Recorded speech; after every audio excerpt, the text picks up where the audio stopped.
My name is Erik Schaumann. I live in Utah. I am a former oil company employee. I was an engineer working for Exxon and Shell for 20 years. Now I am self-employed, mainly managing my real estate investments. And I do some mostly passive real estate investing, but I do some active real estate investing as well. I do that mostly in the mobile home space. I've invested in 7 separate deals with Ashcroft. All of them, I'm using my retirement funds. So I don't have any non-qualified funds with Ashcroft. It's all qualified. 2 are with my Roth IRA, self-directed IRAs. And then the other 5 are with my just general self-directed IRA. Multifamily limited partnerships are, an order of magnitude less work than a single family home. Even though I have property managers on all the single family homes, I'm still, dealing with things every month. Whereas this is, it's a very passive deal. And, if you take out equity returns, if you take out equity gains for real estate, my monthly returns with Ashcroft are about the same as what I'm getting in my single family, 7%, 6-7%. And of course, that's if you don't have to flip a renter, because that's always hugely expensive to change out a renter. And so with multifamily, I'm getting essentially the same month-to-month gains, or the same month-to-month returns as I would. Now, in the end, I think I'll do better with my single families once I actually, sell them. I think I'll have a greater equity gain, but I don't know that for certain because I've never, one of the Ashcroft properties have never turned. I had been investing in single family homes. So at the time I purchased my first deal with Ashcroft, I think I had 10 or 11 single family homes around the country. And I like single family homes, but that was when I decided to pull out of pull out of the stock market and put that more into real estate. So I had some significant funds that I could direct towards real estate. I think I had read about Ashcroft probably on Bigger Pockets, I would guess. I don't specifically remember where it was, but I'm guessing it was probably Bigger Pockets.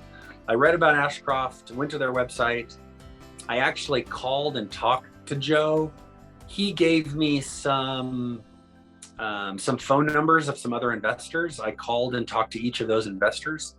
All of them had had a positive experience, both with Joe and with Ashcroft generally. All of the people I talked to were planning on investing in forthcoming deals. And so that's why I invested with Joe specifically, and Ashcroft. I think Ashcroft is great. I've dealt mainly with 2 investing companies, Ashcroft being one of them.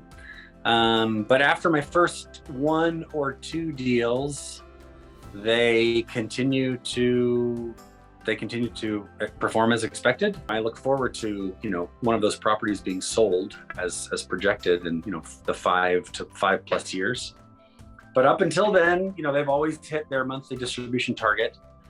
There was a time when they switched to quarterly, when they weren't paying monthly. It was right kind of during COVID, and so they switched to quarterly. But even in the quarterly payments, they were still hitting their targets. So yeah, it's been great. I really like just the goals of Ashcroft, with number 1 being capital preservation.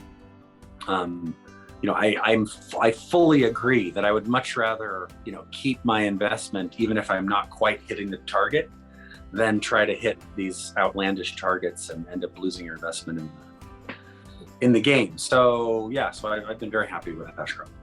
I think Ashcroft does quite well at communicating with their investors, their monthly newsletters that, after some time, they're basically the same information every month, which is fine. But it's nice to hear something about each property every month.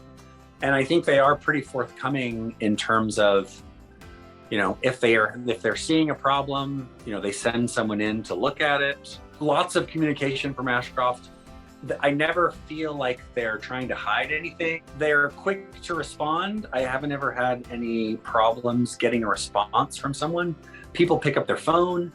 I mean, I haven't had to call recently, but with the new website and kind of the IT work they've done in terms of how to invest, and the front page that we have now that lists all of our deals and investments, that's all, just all the information is right there, ready for you. And they've hit their returns. I mean, they've delivered what they promised. So it's been a good deal. With investing with Ashcroft, I'm taking I converted my 401k out of stocks, converted it almost all into real estate. Now I have monthly distributions. And because I have that monthly cash flow within the account, I was able to then start taking a SEP 72T withdrawal. So I'm already accessing my retirement savings for income now. I'm not 55 or 59 yet, but I can access it now based on the SEP 72T withdrawals. And the reason I can do that is because I have very consistent monthly distributions.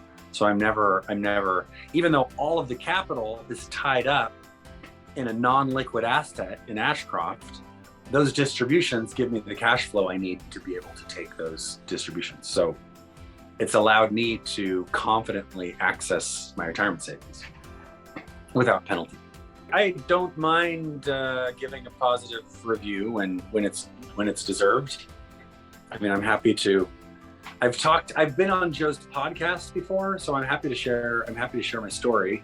I've interviewed with Joe on the best real estate podcast ever, something like that. I think I got the words wrong, but something like that.